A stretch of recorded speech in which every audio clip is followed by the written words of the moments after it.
Bloomberg के हवाले से खबर आई है, यूएस अपील कोर्ट में, जरा बता भी देती हूँ जो फैसला यहाँ पर निकल कर आया कि इस पर जो आप कह सकते कॉन्टेस्ट किया था कि इनका टैरिफ है जस्टिफाइड नहीं है, इनके आप कह सकते अधिकार क्षेत्र से आगे है, तो अब अपील्स कोर्ट ने इनके फेवर में फैसला दे दिया है।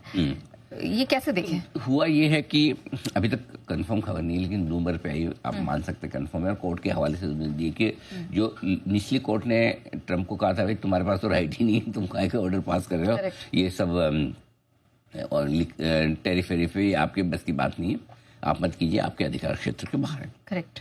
उन्होंने अपील कोर्ट में गए, अपील कोर्ट ने कहा कि नहीं कर सकते हो भाई, आप राष्ट्रपति है, आपके पास पावर है।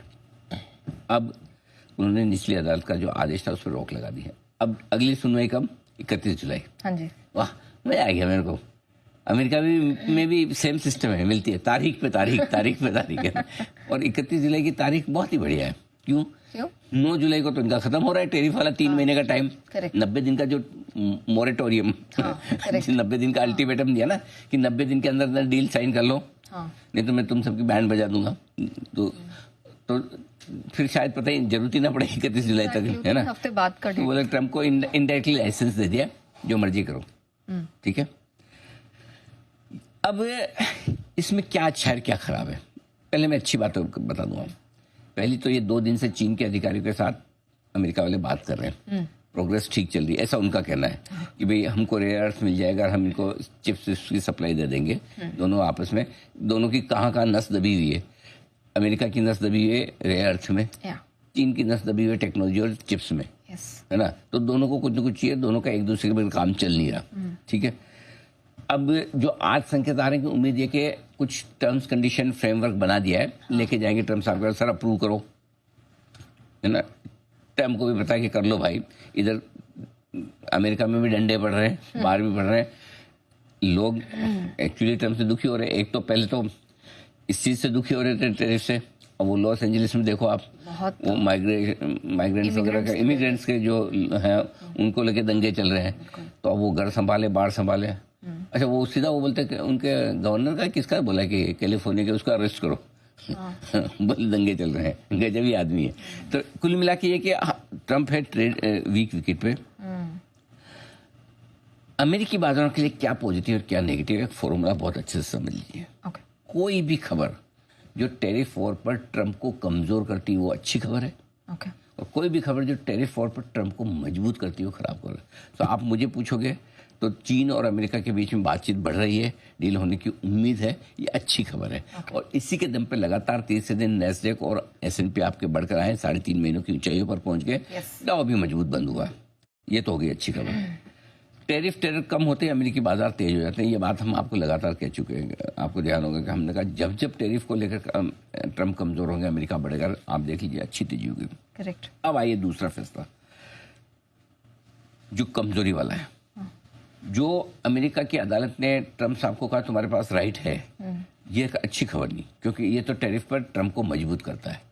तो कायदे से इसमें नेगेटिव रिएक्शन आना चाहिए। और आज डाउ फ्यूचर्स आप देखिए 100 नीचे है ना, वो इसी वजह से नीचे, क्योंकि ये जो खबर है ये कल मार्केट आवर्स की नहीं है अमेरिका में, आज सुबह अर्ली मॉर्निंग अपनी अर्ली मॉर्निंग वहाँ लेट नाइट की है, तो इस पर अमेरिकी बाजार आज रिएक्शन देंगे।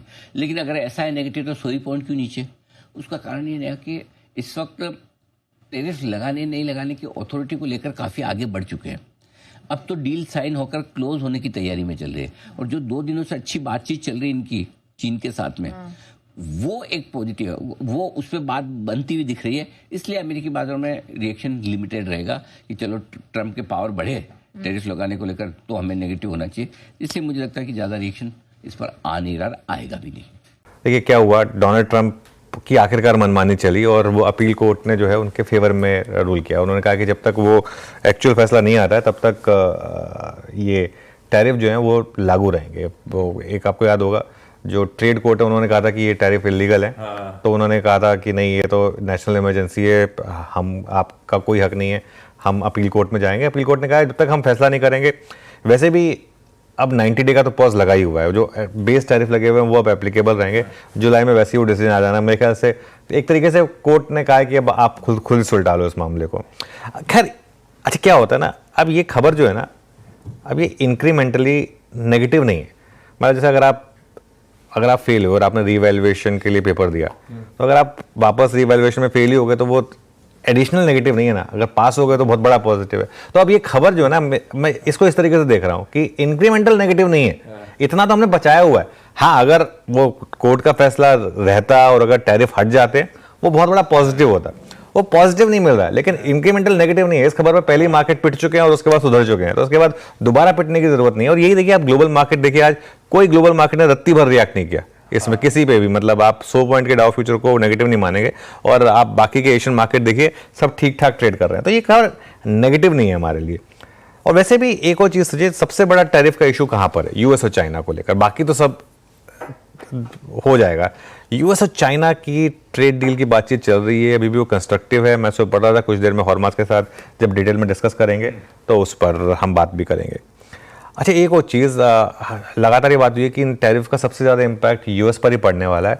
उसका एक इम्पैक्ट आपको देखने को मिला, यूएस में महंगाई बढ़ रही है, और जो महंगाई एकदम नॉर्मल कंट्रोल में आ गई थी, सीपीआई डेटा इनका मई का जो आया बहुत समय के बाद बढ़कर आया है। तो ये थोड़ा सा उनको देखना होगा। एक चीज़ अब लोगों को समझनी होगी, एक बार बाजार का ना निफ्टी का एक बार 6 महीने का चार्ट लेकर आते हैं, और उसके बाद निफ्टी का करीब 1 साल का चार्ट लेकर आते हैं। दो चीज़ें देखते हैं। ठीक है। हमारी मार्केट, ये देखिए, ये 6 महीने का चार्ट है निफ्टी का।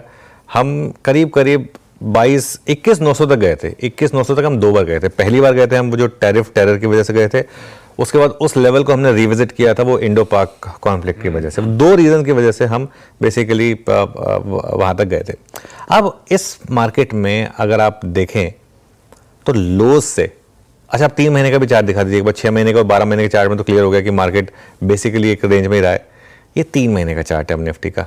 अब देखिए यहाँ पर जो आशीष ये रैली है, ये अच्छी खासी हुई है, करीब 11.5% की रैली हुई है। सॉरी, वो कॉन्फ्लिक्ट के टाइम पर हम इतना नहीं गिरे थे, ये टैरिफ वॉर के टाइम पर हम गिरे थे। कॉन्फ्लिक्ट के टाइम पर तो हम गिरे नहीं थे इतना। तो 3 महीने में हम करीब 11.5% चले।